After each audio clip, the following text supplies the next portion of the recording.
There's some allegations that I'm overly critical of Will Stein, but I'm his number one fan today.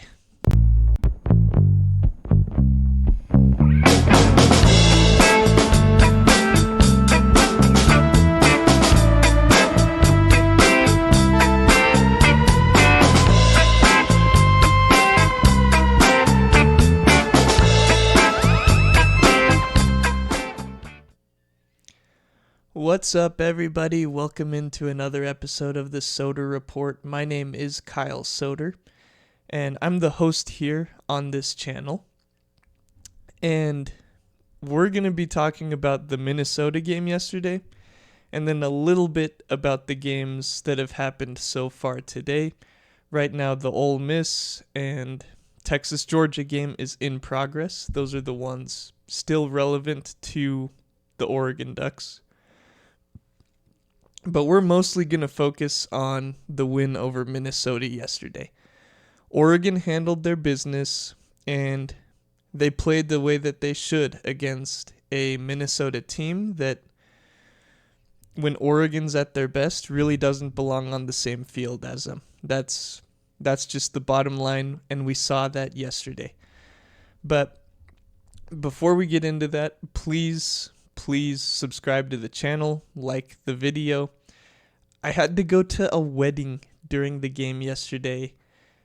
I'm hoping that if I get some subscribers, I get monetized on here, I can just say, sorry, I can't go to any fall weddings. I've got work to do. I have to work. I have to watch Oregon football every single week. So please help me out. Subscribing would help me out so much. Thank you very much for doing that. Now, for what I was referencing in the opening to this video, this is really all it is. Will Stein got the ball to the best player on Oregon's offense, and that was it. The offense looked smooth. They put up a lot of points. They hardly ever got stopped. And it's really just as simple as get the ball to your best playmaker. He had 8 receptions yesterday, 96 yards, and 1 touchdown. Should have been 2, if we're being completely honest. I'm going to get to that later. But this is what happens when you just get the ball to your best playmakers. Simply drawing up plays to get your playmakers the ball makes you look like an offensive genius. And over the past few weeks, this has been very sporadic. This hasn't been consistent with the offense. If I pull up the game log here, against Penn State, Kalen Sadiq had 6 receptions for 49 yards. Against Indiana, he had 2 receptions for 21 yards. Against Rutgers, he went 4 for 80 yards. Against Wisconsin, it was 1 for 6. And then, of course, he missed the Iowa game. So, look at that game log just for a second. Just look at it. Which games do you think Oregon played the best in?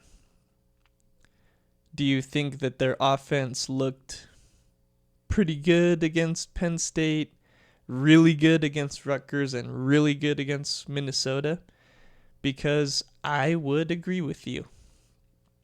Now, granted, the start to that Penn State game was pretty slow for the offense, but second half it picked up and they ended up putting up 30 points at Beaver Stadium against what I still maintain is a really good team and quality win on Oregon's schedule, but apparently the committee does not see it that way.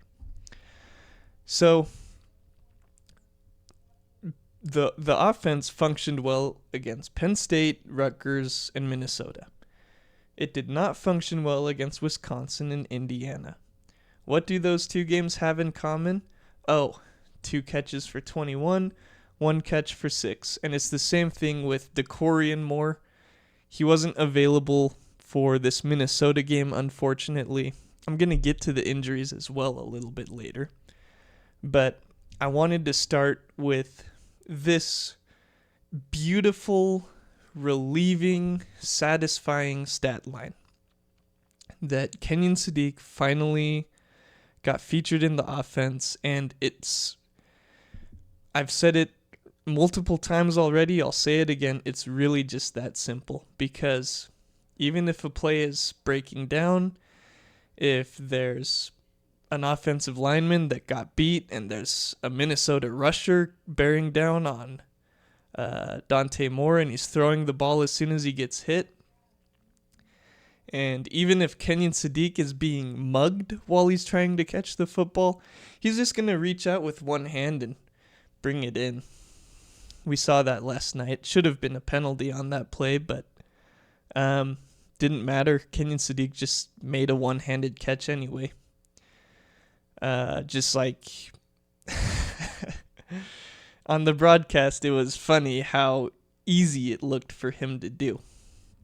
But that's what I wanted to lead with, is just get your best players the ball, and all of a sudden the offense looks awesome, like it did at the beginning of the season. So next thing I want to talk about is Dante Moore. Had one of the best games that we've seen an Oregon quarterback have. And I'm going to have a couple of critiques as we go throughout the game later, but I wanted to give him a shout out now, because completing 90% of your passes, 27 of 30, that's the best completion percentage that an Oregon quarterback has had in the history of the program. And I thought that was shocking because when I was growing up, let's see, I was born in 2001, so I had Marcus Mariota when I was early 10s, before the teens, and I don't even remember him throwing an incomplete pass ever. Never happened as far as I'm concerned. And LaMichael James broke off 80-yard rushing touchdowns every single time. But I'll digress. Dante Moore, best completion percentage an Oregon quarterback has ever had in the history of the program. Really impressive. Wanted to give him a shout out now. They weren't all just screen passes. They weren't all just dink and dunk down the field. Third play of the game, 41-yard completion to Malik Benson. And there were some other plays that really stretched the field. There was a throw to Roger Saliapaga in the third quarter. He was going on a flag route towards the outside, and Dante Moore hit him perfectly in stride.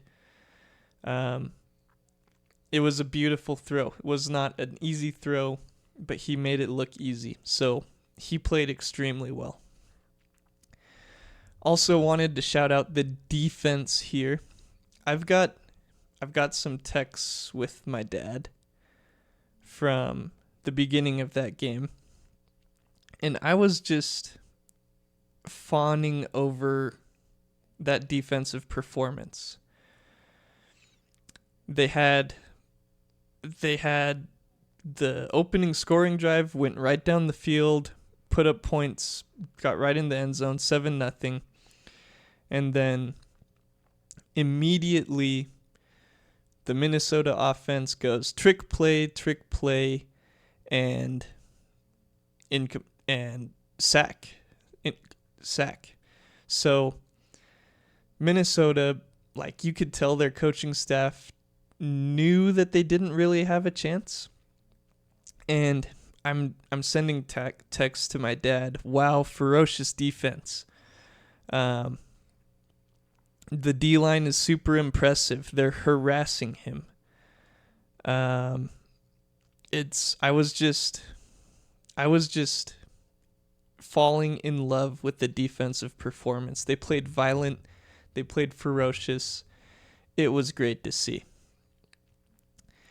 And then lastly, for my shout out, before we get into some more nuanced conversation, a few critiques, a few things that need to be improved going into the playoffs, the last person I wanted to shout out is Jeremiah Mclen. He's had a little bit of a bumpy start to his college career. He had a pass against Iowa last week that hit him right in between the ones in the chest, and he dropped it. I think that he's going to be an awesome playmaker for Oregon in the future. I think if you tell me that DeCorian Moore and Jeremiah Mclen stay together for the next 3 years, I would have to imagine that that's one of the best receiving duos in football, in college football. I'd have to imagine that there are conversations a couple years down the road about whether Ohio State's receiving core or Oregon's receiving core is better, if those are the two guys headlining your wide receiver room. I think they've got something special with Mclen, and I'm super excited to see him develop. And he showcased a little bit of his potential last night. He had, I believe, 3 catches for 36 yards, and that the body control on that touchdown. Okay, small rant here before I get back to talking up Mclen. There was not a conclusive look on that broadcast. There was room for doubt about whether or not the side of his foot was down, whether or not his knee was down out of bounds. There was not a conclusive angle, yet the broadcasters made it sound like that was this horrible call and Minnesota fans should be really upset. And it makes me feel kind of bad for Jeremiah Mclen, because that was an incredible catch. We got photo evidence later from another angle that he was in fact inbounds.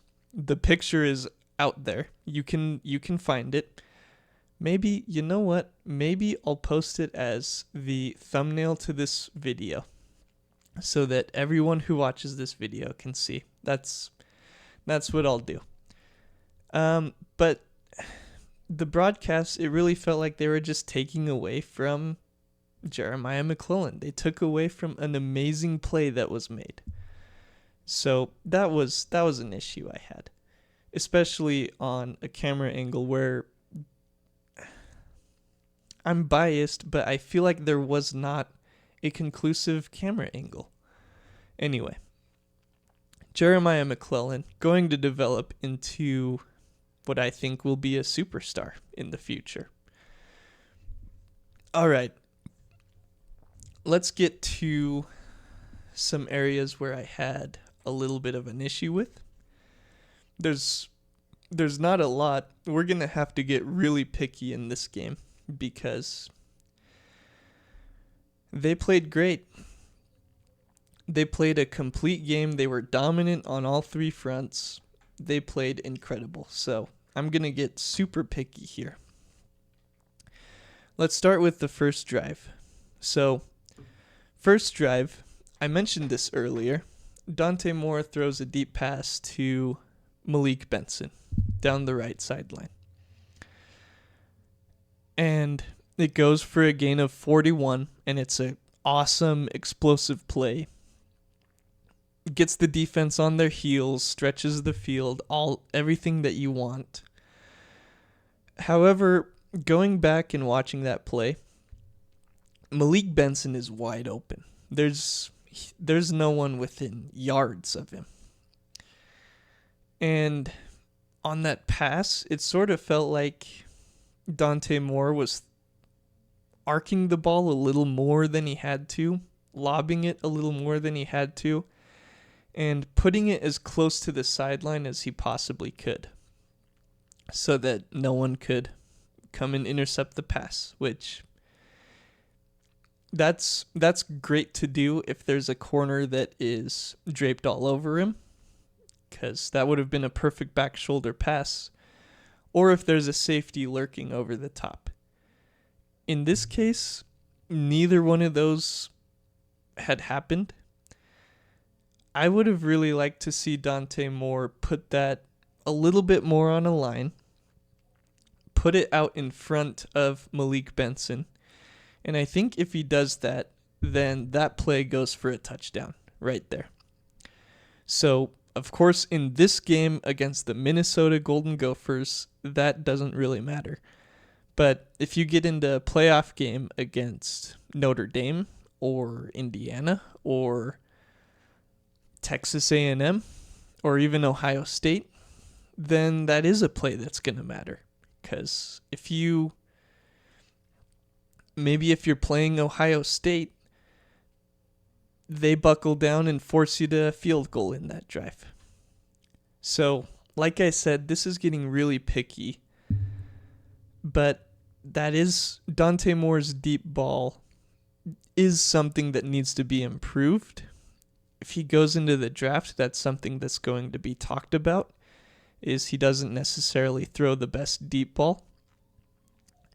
And I'm really hoping that can be improved on over the next few weeks. Later in that drive, we see sort of the same thing that I was talking about, where Kenyon Sadiq has to lay out Superman style to catch a ball that's a little bit overthrown from Dante Moore. If Dante Moore would have just put it on him, then it was definitely a touchdown. And this isn't the first time that this has happened between this connection.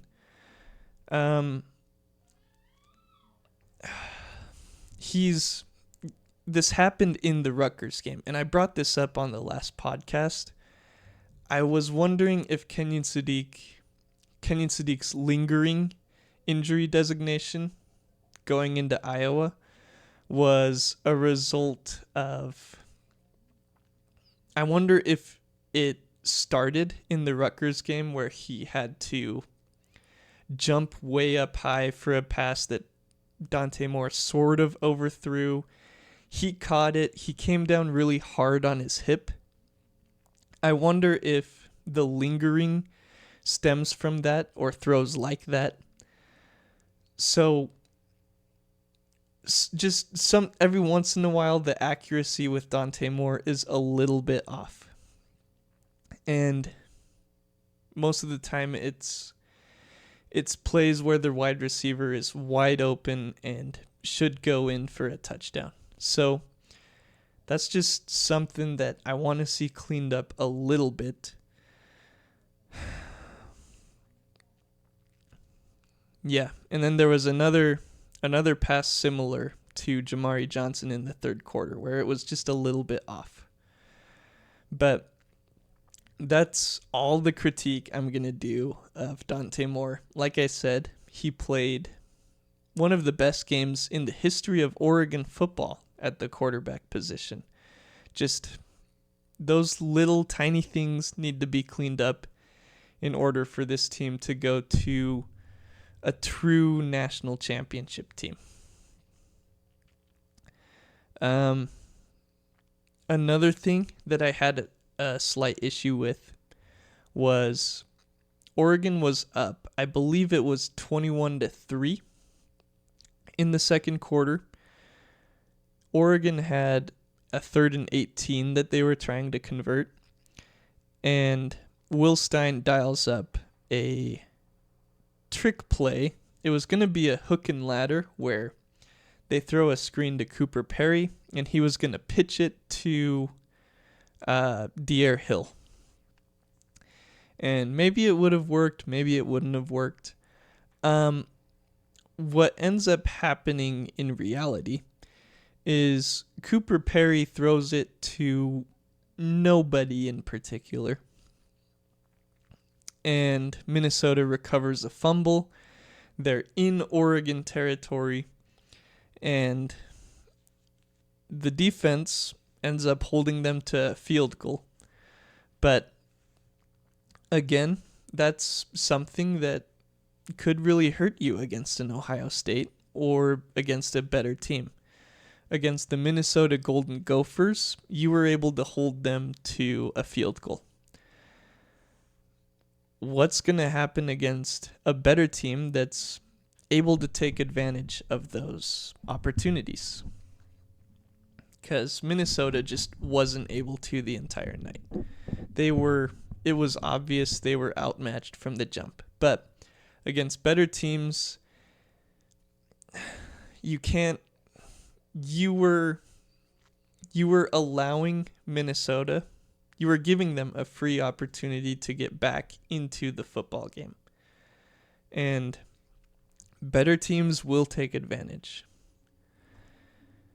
So that's my only issue with Will Stein in this game. I thought he called a great game again. He was getting the ball into his best player's hands, and it worked wonderfully. So I wanted to make it obvious right from the jump that Will Stein called a great game, because I've been pretty tough on him. Last talking point here.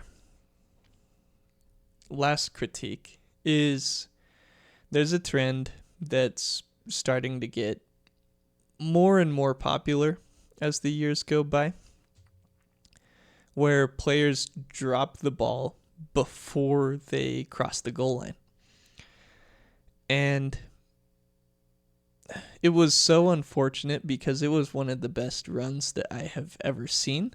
Maybe the best run I've ever seen in an Oregon uniform. And that's saying quite a bit, because my 11-year-old mind has probably exaggerated some LaMichael James and DeAnthony Thomas highlights. But Noah Whittington at one point is just completely surrounded by 5 Golden Gophers. They all have 2 arms around him, and somehow he spins out of it and runs in for a touchdown. The reason why I bring up the only thing that impacted that play negatively was he dropped the ball before the goal line, realized he did it, caught it for about a quarter of a second, and then dropped it again. And like I said, this is becoming more and more popular. I was at the game where the Utah Utes wide receiver dropped the ball and then Oregon ran it all the way back the other way. I was at Rice-Eccles Stadium that day. And there's been multiple times this year where it's happened. It's happened in the NFL. It's happened in college. I believe Adonai Mitchell dropped one short of the goal line. And I believe that DeMercado on the Cardinals dropped one before the goal line. So this is getting more popular, and it needs to stop. I mean, that's obvious to say.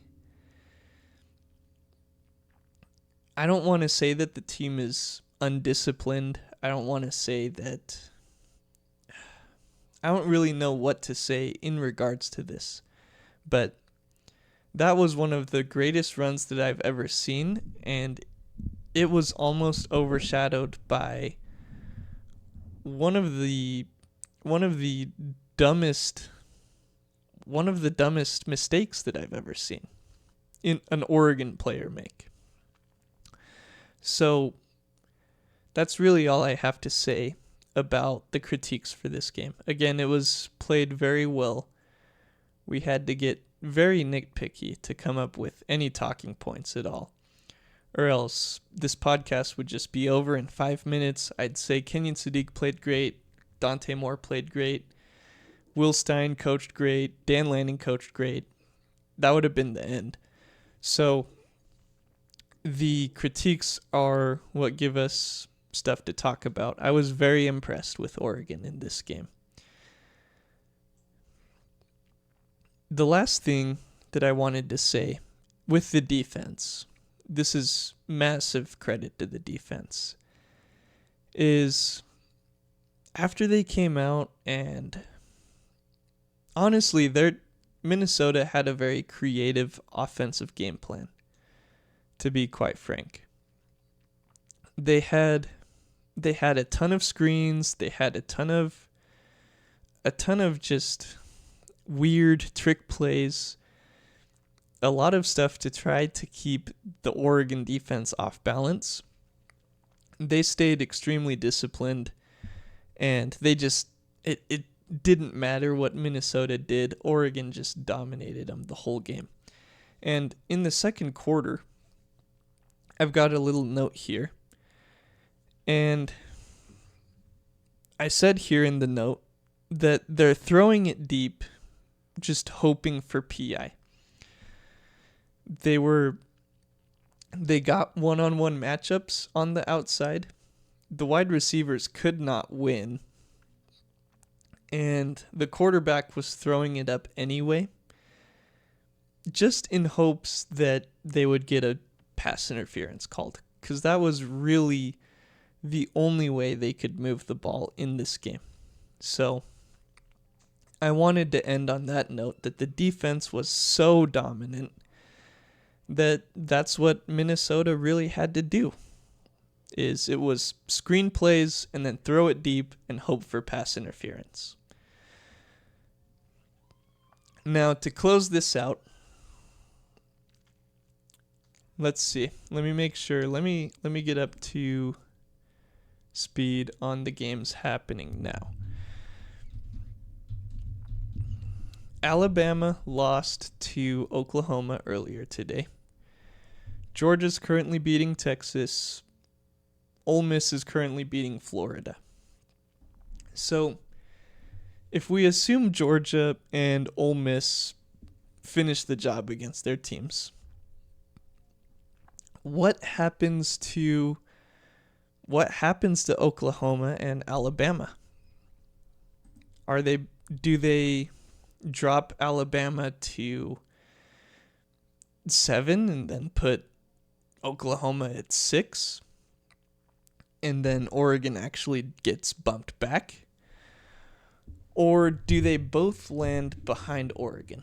Now, if we're being objective and if we're being honest, both of those teams have a better resume than Oregon has. Alabama has a win over number 5 ranked Georgia, going to be 4 ranked Georgia. And then Oklahoma, obviously, with a win over Alabama. That's the first real quality win that I think they've gotten all season. But they both have awesome quality wins. And Oregon, since the Penn State game just doesn't matter now, does not have a quality win. They'll get a chance next week against USC to beat a top 15 team. But in regards to resume, Oregon does not have the strongest resume. Now, both of those teams are 8-2. So that was Alabama's second loss, and Oklahoma came into that game as a 2-loss team. And typically with the committee, teams are punished more for the second loss than they are for the first one. Like, for example, if Texas A&M had lost earlier today, that would have been their first loss.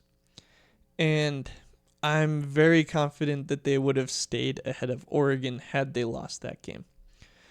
But with this being their second loss, I think both of these teams slide back behind Oregon. And I'm obviously biased, but Oregon is a 1-loss team. I think the committee views Ole Miss and Oregon pretty close. Ole Ole Miss has a win over Oklahoma, which is starting to look better and better as time goes by. But I think that the committee sees Ole Miss and Oregon as pretty much the same. Ole Miss just has that tiebreaker with the win over Oklahoma. After Oregon, there's Notre Dame at number 9 right now. And they're a 2-loss team. Losses to Miami and to Texas A&M. So that's the 15-3 team in the country. I think that Oklahoma slides in front of Notre Dame, and Alabama goes back to number 10. Assuming Texas loses tonight. So that's my opinion. It's going to be really interesting to see. I don't feel confident saying that. I think it's about 50-50 whether one or both of these teams go ahead of Oregon. I'd say 55% with what I said, with both of these teams behind Oregon. So 55% Oregon moves up a spot, 45% something else happens. So let me know, what do you guys think is going to happen? What do you think of Dante Moore's deep ball? I think it's something that needs to be improved, and it's sort of getting some guys injured, it seems like. But you guys let me know what you think. Where does Oregon rank next week? How satisfied are you with Dante Moore's performance? So that's going to do it here on the Soda Report. Thank you all for listening in. Please subscribe so that I don't need to go to wedding receptions during college football season. So thank you all. Have a great night.